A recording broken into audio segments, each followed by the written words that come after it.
But he got to learn it with the feet so he knows when and why he's taking that risk. Mm-hmm. You understand me? Yeah. That's where people like myself come in because I understand it. And they would say, why you trying? The reason I don't say much more, Stephen, because I don't never want guys to think I'm trying to. You hating on them. I'm trying to take your this is knowledge. It's all it.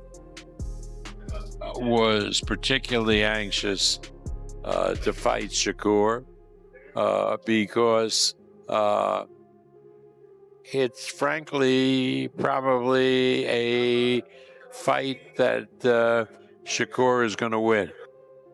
Devin Haney,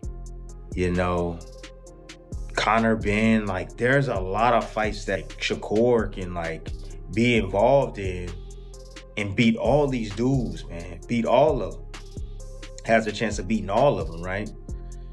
Solidifying, his mark in the sport, being, the great of his generation. Boxing fans around the world are debating who would come out on top if Shakur Stevenson and Devin Haney faced off. Both fighters are undefeated. I actually don't know. I mean, my mind says Shakur probably win. But then I see the great work that he did with Loma, or that he fight with Loma, and overcome a lot of different obstacles in that fight. It could be hard for Shakur. Shakur, right? Shakur Stevenson. As they call it. It'd be hard for him for the long range, the height, how big he is, stuff like that. And then what makes me think even more is when Shakur said spar with Crawford, and he had lots of problems with Crawford. Even though Crawford wasn't punching him hard or whatever, but you know what he had problems with? He had problems with the long arms and the height of Crawford. So he couldn't counterpunch like he wanted to. Crawford probably would have hit him hard, but it's different. He's longer and stuff. It's harder. So that could be a problem for Shakur that we don't know. Shakur Stevenson is known for his elite defense, lightning-fast reflexes, and perfect timing, while Devin Haney dominates opponents with speed. The Dream confirms what I've been saying. 3-division world champion, former undisputed lightweight, former WBC junior welterweight, and reigning WBO welterweight world champion, first ballot Hall of Famer once he retires, superstar boxer, top 5 pound-for-pound best fighters in the world, Devin "The Dream" Haney, 33 wins, no loss and no draw, 15 wins by way of knockout. He calls out another first ballot Hall of Famer of his era. Ironically enough, Devin Haney is 27, and the person he calls out is 28 years old, who's another first ballot Hall of Famer, Olympic silver medalist, 4-division world champion, former unified super featherweight, who simultaneously up until yesterday held the WBC 135-pound title and the WBO 140-pound junior welterweight title. At the same time, superstar boxer, 4-division champion, who will be a first ballot Hall of Famer, Shakur Stevenson, who is 25 wins, no losses, no draw, 11 wins by way of knockout. So Shakur Stevenson and Devin Haney, as I said, and Devin Haney confirmed it as you see there, this is the next super fight in the sport of boxing. Recently, Devin Haney publicly challenged both Shakur Stevenson and Keyshawn Davis, calling a showdown with Shakur the biggest fight. Boxing. Haney, of course, calling out Shakur Stevenson. Shakur saying, anytime you want it, we can get it done. Bob, a little bit of this, a little bit of yakking back and forth, right?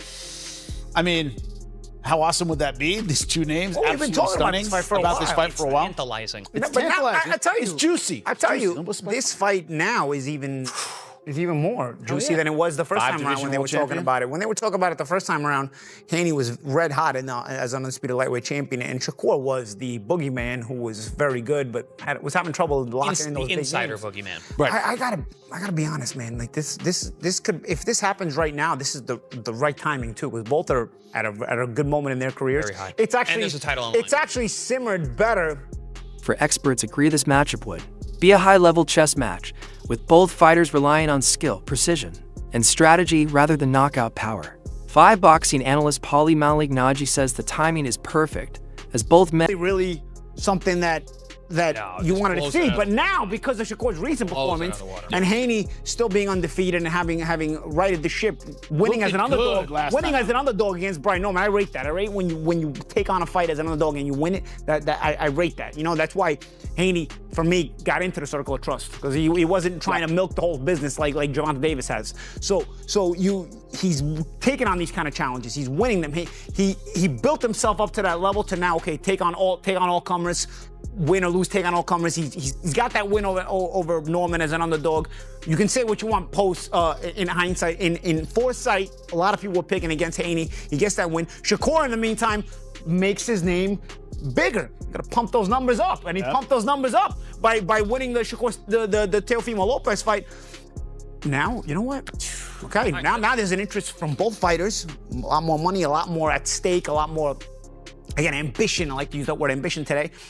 And I think a lot more people will be interested. Having known each other since their amateur days, Shakur and Haney have grown side by side, tracking each other's rise. I like Shakur. I think he's good. I've been knowing Shakur since I was a kid, so I always knew that he was good. I knew that he would be at the top one day.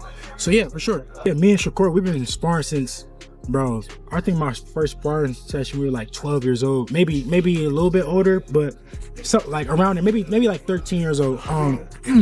So it's been times when he got the best of me and I got the best of him.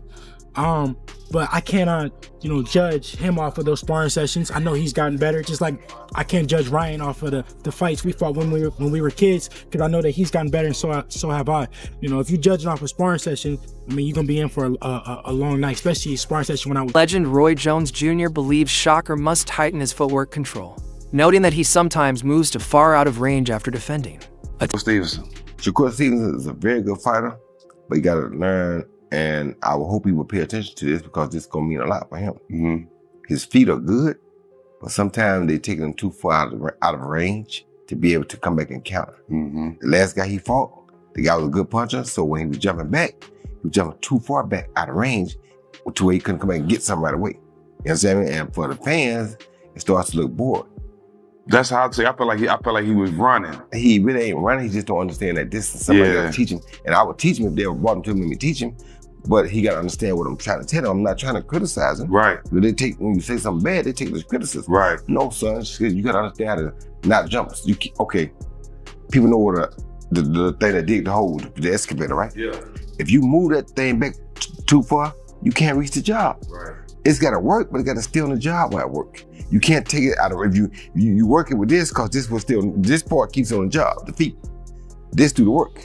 If you take the thing and move it back, it's off the job. It can't work no more. Right. So if you move back every time off the job, it ain't gonna never get no work done. So now it's gonna become boring. Why? It ain't doing it. It started on the hole, then it moved to another one. When we gonna get a pond dug? We're not, because it's taking off the job too much.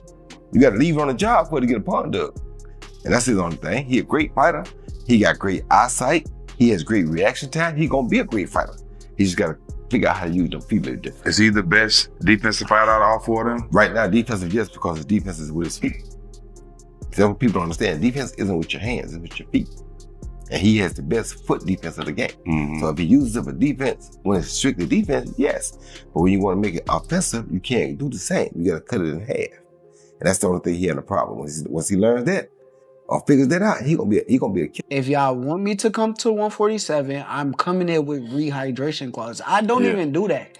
Yeah. But why am I going up to these guys' weight classes if I'm not planning on going there?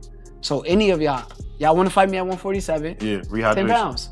10-pound rehydration. That mean, the IBF rule, basically. You got to understand, that means on fight night, when we get in the ring, they're going to be 157, maybe 158. Max. No bigger than 160 that night. Right. I'm cool with that. So if we could get it like the IBF rule, 10-pound rehydration. Yes, but think about it. If there's no rehydration clause, these guys gonna get it up to 170 pounds. Yeah, 175. I'm in the 140s on fight night. Yeah. So if I'm 140, they 170.